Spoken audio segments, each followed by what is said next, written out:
കഴിഞ്ഞ 4 വർഷമായി മാരുതി സുസുക്കി പുതുതായി അവതരിപ്പിച്ച മോഡലുകളെല്ലാം മികച്ച വിജയമാണ് വിപണിയിൽ സ്വന്തമാക്കുന്നത്.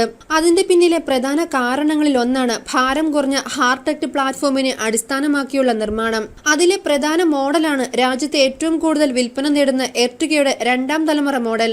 മാരുതി സുസുക്കി MPVയുടെ പ്രീമിയം അപ്പീൽ ഉയർത്തി എർട്ടിഗയുടെ ഏറ്റവും വലിയ നവീകരണം ലഭിച്ച പതിപ്പ് 2018 അവസാനത്തോടെ വിപണിയിൽ എത്തിയതിൽ പിന്നെ കമ്പനിക്ക് തിരിഞ്ഞു നോക്കേണ്ടി വന്നിട്ടില്ല.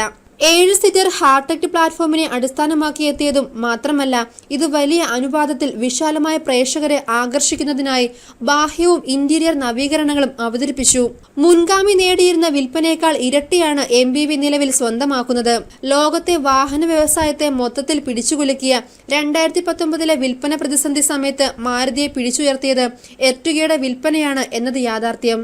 ഇതിന്റെ ജനപ്രീതി മുതലെടുത്ത് സ്വകാര്യ ഉപഭോക്താക്കളെ കൂടുതൽ ആകർഷിക്കാനായി മധ്യനിരയിൽ ക്യാപ്റ്റൻ സീറ്റുള്ള XL6 മാരുതി അവതരിപ്പിച്ചു. പരിമിതമായ വിൽപ്പനയാണ് നേടുന്നതെങ്കിലും XL6ന്റെ പുതുക്കിയ പുറമോടി ഉപഭോക്താക്കളിൽ മികച്ച സ്വീകാര്യത നേടി. നിലവിൽ സ്റ്റാൻഡേർഡ് എർട്ടിഗയിൽ 1.5 ലിറ്റർ പെട്രോളും 1.5 ലിറ്റർ പെട്രോൾ CNGയുമാണ് ലഭ്യമാവുക. 2020 ഏപ്രിൽ 1 നിലവിൽ വന്ന പുതിയ BS6 മലിനീകരണ മാനദണ്ഡങ്ങൾ കാരണം തങ്ങളുടെ ഡീസൽ എഞ്ചിനുകളെല്ലാം നിർത്തലാക്കുമെന്ന് കമ്പനി നേരത്തെ തന്നെ പ്രഖ്യാപിച്ചിരുന്നു. അതോടെ എർട്ടിഗയിലും വാഗ്ദാനം ചെയ്തിരുന്ന 1.5 ലിറ്റർ ഡീസൽ എഞ്ചിനും പിൻവാങ്ങി. എന്നാൽ വലിയ ശേഷിയുള്ള എഞ്ചിനുകൾ BS6ന് അനുസൃതമായി കമ്പനി നവീകരിക്കുമെന്ന വാർത്തകളും പുറത്തു വന്നിരുന്നു. അത് ശരിവെക്കുന്ന രീതിയിലുള്ള സൂചനകൾ കമ്പനി വൃത്തങ്ങളിൽ നിന്നും ലഭിക്കുന്നുമുണ്ട്.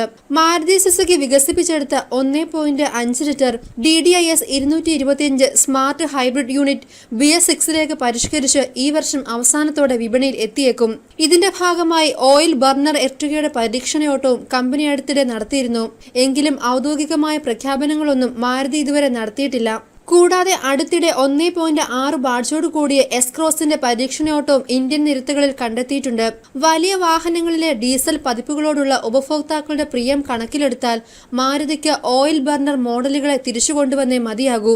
ഇത് സംബന്ധിച്ച പഠനങ്ങൾ നടത്തിവരികയാണ് രാജ്യത്തെ ഏറ്റവും വലിയ വാഹന നിർമ്മാതാക്കളായ മാരുതി സുസുക്കി. ഹ്യുണ്ടായി ഉൾപ്പെടെയുള്ള കമ്പനികൾ പുതിയ MPV മോഡലുകളിൽ വിപണിയിലെത്തിക്കാൻ തയ്യാറെടുക്കുകയാണ്. അതിൽ ഡീസൽ മോഡലുകളും ഇടം പിടിക്കുമെന്ന് സ്ഥിരീകരിക്കാനുമാവും.